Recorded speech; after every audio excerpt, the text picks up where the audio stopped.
right. It is a magnificent chess game that is being played here. Oh, trouble! Ricky Rudd slamming toward the wall. Crashing, rolling over, side over side.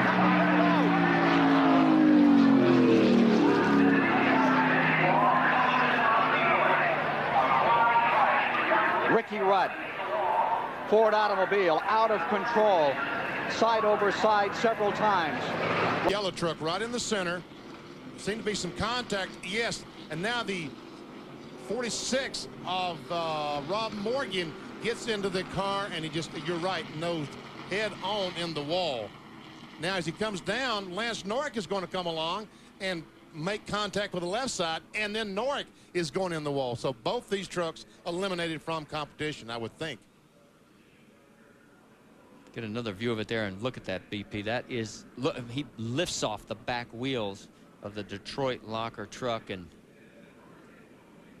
man, and there's Norrick.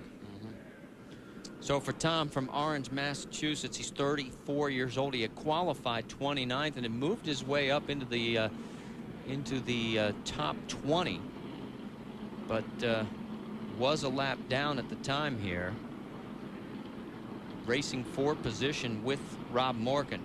Now they are getting him out of the truck. Is that him standing right there, it looks like? You're just so many times, once that car is out there, you're not going to save that at this speed, and you'd be better off just trying to stand in the gas, turn it left, and, you know, hard lesson learned, but I'm interested to know the next time that he's better off. If he are going to crash that car, the back end is much better to hit if that's the case. Hard for those of us who've never hit a wall. He's pushing the 38 around. Oh, no. One got in the back of the 24. Yeah. It wasn't a flat tire at all. It was the 24 spinning, catching the left rear of the 22. Here now, somebody up here just all of a sudden. Tony got in the back of Terry Labonte. Yeah. And then they just stacked up behind him. Right. Tony tried to go under Terry Labonte and couldn't make it. I saw Mark Martin. I saw the white car take a dive, but it was because of the wreck in front of him. There's Bill. Well, at first it looks like Stewart's. Let's look at it again. See just how fast it happens.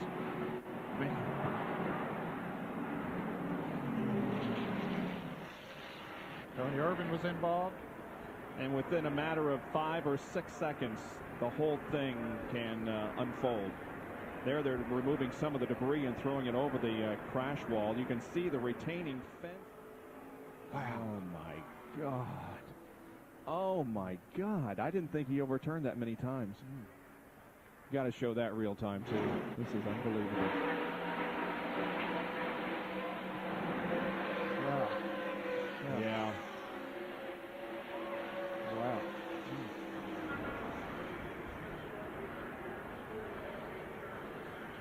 I think the '82 season.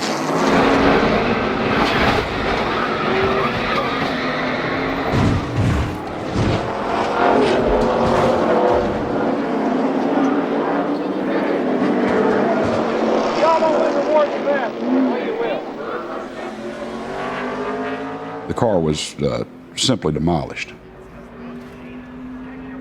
He walked out of that wreck with a limp, and there was much speculation that he might have been hurt.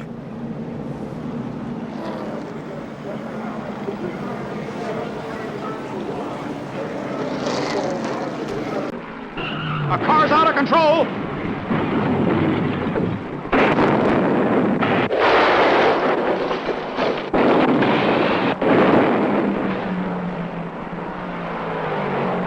Maynard Troyer's Ford number 60 flips an incredible number of times.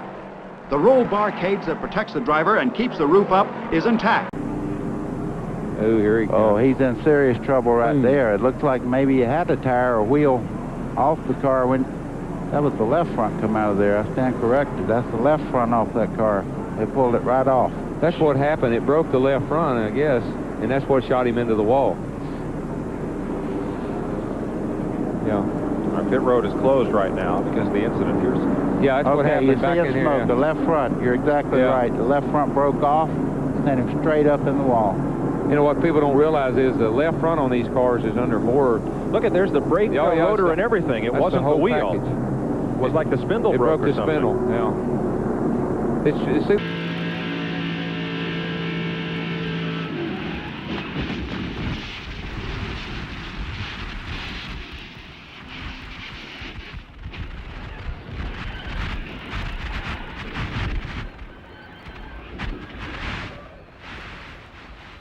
Camera worked all the way through. Here's the other angle of it. Up hard into that wall. Hard in that wall. Unbelievable contact in that wall. Fortunately, the car did not get up into the catch fencing as Bobby Allison's did several years ago. But boy, there is a lot of damaged race cars. But apparently no driver injuries from this major accident that's brought out the red flag in the Die Hard 500 at Talladega. His car is going to move up the racetrack right up into the 30 car of Johnny Benson. They make contact, shoots Benson down across the track, almost gets Mike Skinner. Then up there in front of Joe Nemechek up on the outside. Morgan Shepherd up there as well. Kenny Wallace loses control. Here's Lake Speed back there. Bobby Labonte down on the inside. Dick Trickle gets hit hard. Lots of good race cars torn up here. Great move. Hard start beating. He's still got to go by Darrell. Oh, no way. Oh, man. I hate it. There's a bunch of cars in trouble. Bobby Labonte hit right at the flag stand. So does Lake Speed. There are 5, make that 4 trashed race cars. People are going to have to pay to get out of here. Man, that was rough there. Earnhardt. Take him if he doesn't.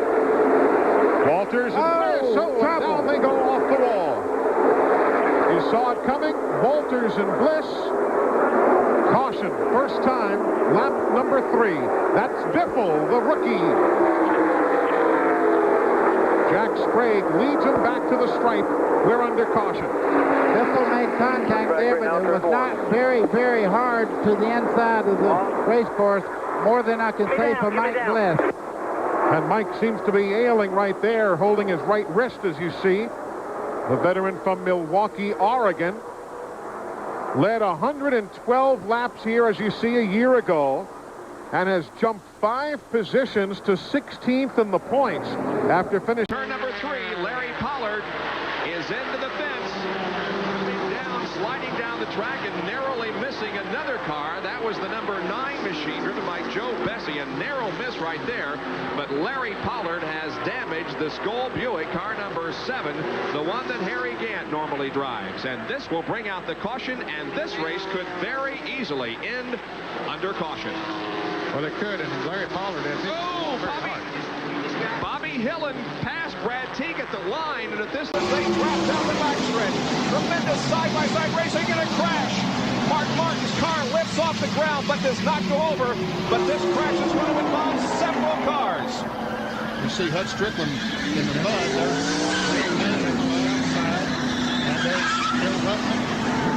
It was bound to happen. Lake Speed. Yeah, he's going down the front here, headed toward turn 1. You can see at 190 mile an hour, and he lost a tire. Darrell, did he not? I believe he just drove down through the grass, which is not unusual exactly for doing that here. Yeah, that's right. Looking back on it, yeah, he clipped the grass, and However, the left front looked down as he came across the racetrack. I can't make a determination whether the tire went down, he got in the grass, or he got in the grass and the tire went down. We'll have to look at it a couple more times here. We've talked about how muddy the grass is here from persistent rains throughout the weekend, what it did to David Reagan's car. 42, got a little out of the groove there. Clear by 2 in the 48, 1 out of the 42.